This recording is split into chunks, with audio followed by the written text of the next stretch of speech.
Hey there, I am back with another deck review, and today I'm going to be looking at the Scarlet Philtre deck from RiffleShuffle.com.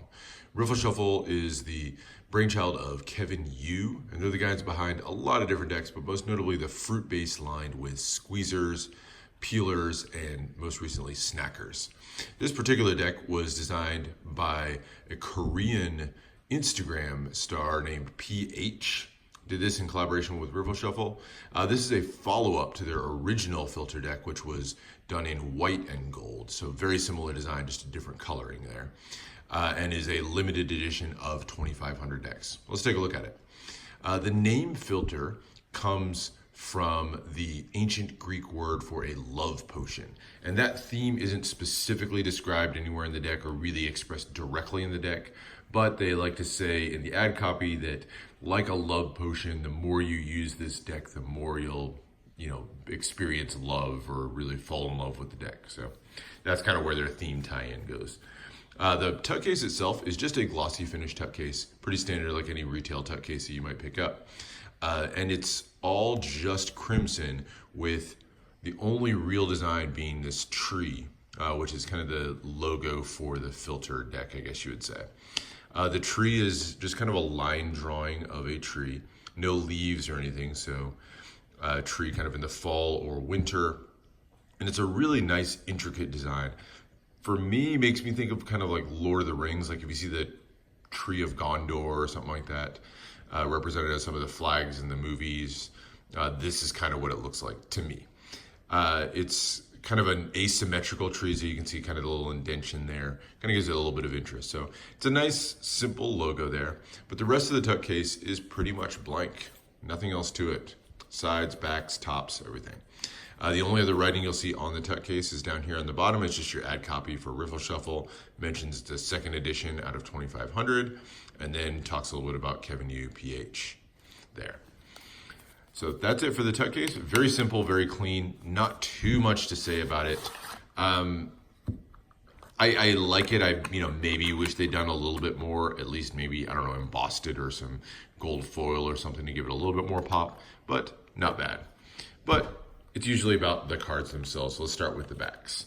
Here's the back design of the cards, and this is probably my favorite part of the deck itself. So it's all a crimson back with gold ink all the way through. Most prominent, of course, is going to be that tree design. A little bit of a close-up of the tree itself. So same design looked at on the tuck case. And then you have these kind of swirls, almost like wind swirling around the tree itself. So really cool, fine, kind of random looking lines going all throughout and around the tree there.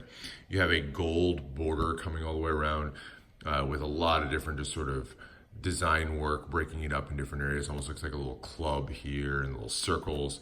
So breaking up and giving a really ornate look to the border of the deck. And it is a marked deck. I won't go into the full marking system, not that hard to find, but I will say it deals with these little dots right here. See those 6 dots right there. Those are going to vary a little bit from card to card and allow you to reveal the number of the card. Not the suit, but you can get the number of the card from the marking system. Now, marking system is not bad. It's an easy one to understand and easy to read once you know what you're looking for. And as long as you have either really good eyesight or have the card fairly close up. I will say those tiny dots being the marking system means that it's going to be hard for a spectator to pick up unless they know what they're looking for. It's really small. But like a lot of marking systems, the trade-off of that is by making it hard for the spectator to pick up, it's also a little bit hard if I'm looking at the card from out here to really pick up what number I'm looking at. So kind of catch-22 with a lot of marking systems there, and this one's no exception. It has a white kind of medium poker border around the edge, but really nice, really clean, and yet ornate at the same time back design to the card. Really like this back design a lot. Extra cards that you get 2 jokers. They feature just in crimson the tree logo on both of them, so they're completely identical, no other words or anything on them. Pretty clean jokers. Extra cards, you get 1 blank face card, good for Magic, of course. And then you get 1 card, which I'll call like an ad card, and it mentions the secret, which is obviously the secret of the marked backs, which you can find at their website. So that's your extra cards. Now the rest of the deck. Here is the Ace of Spades, and this is the only real custom card in the deck. So the Ace of Spades features a very oversized spade pip in the middle, obviously done in crimson. The design work on the inside is most prominently, of course, in gold ink, the tree, once more, and then you just have little bits of scroll work filling in the extra space all the way around. It says Philtre at the bottom, and then it has a pretty standard pip and index there in the corner. So it's a really nice design. I like the spade. I like spade pips that look like spade pips, if that makes sense. So really clean, simple, functional Ace of Spades design. And then the rest of the deck's going to be completely standard deck, so nothing special in here at all. The court cards as well are going to be pretty much what you're used to. The coloring for these is going to be red, gold, and black, and exactly the same on both the red and the black cards. So not going to show too much on these because they're pretty standard.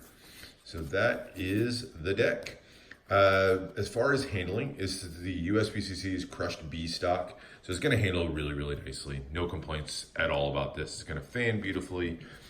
Cuts, everything are going to work really, really well with this. So no complaints whatsoever there. What about the usefulness of the deck? Well, it's going to be a good deck for Magic. I think this design really lends itself well to Magic while still being really familiar on the faces. So I think this would be a fantastic deck for Magic. And then obviously with the gaff card and with the marking system, you can probably work in and find some interesting illusions with this.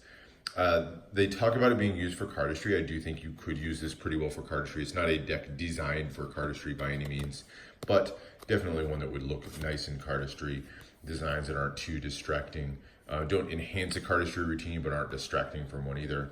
And gameplay, obviously these would be great. Marked decks always detract a little bit, obviously, from being used for gameplay. So when you have a marked back, maybe not the most ethical deck to use for gameplay, but whatever.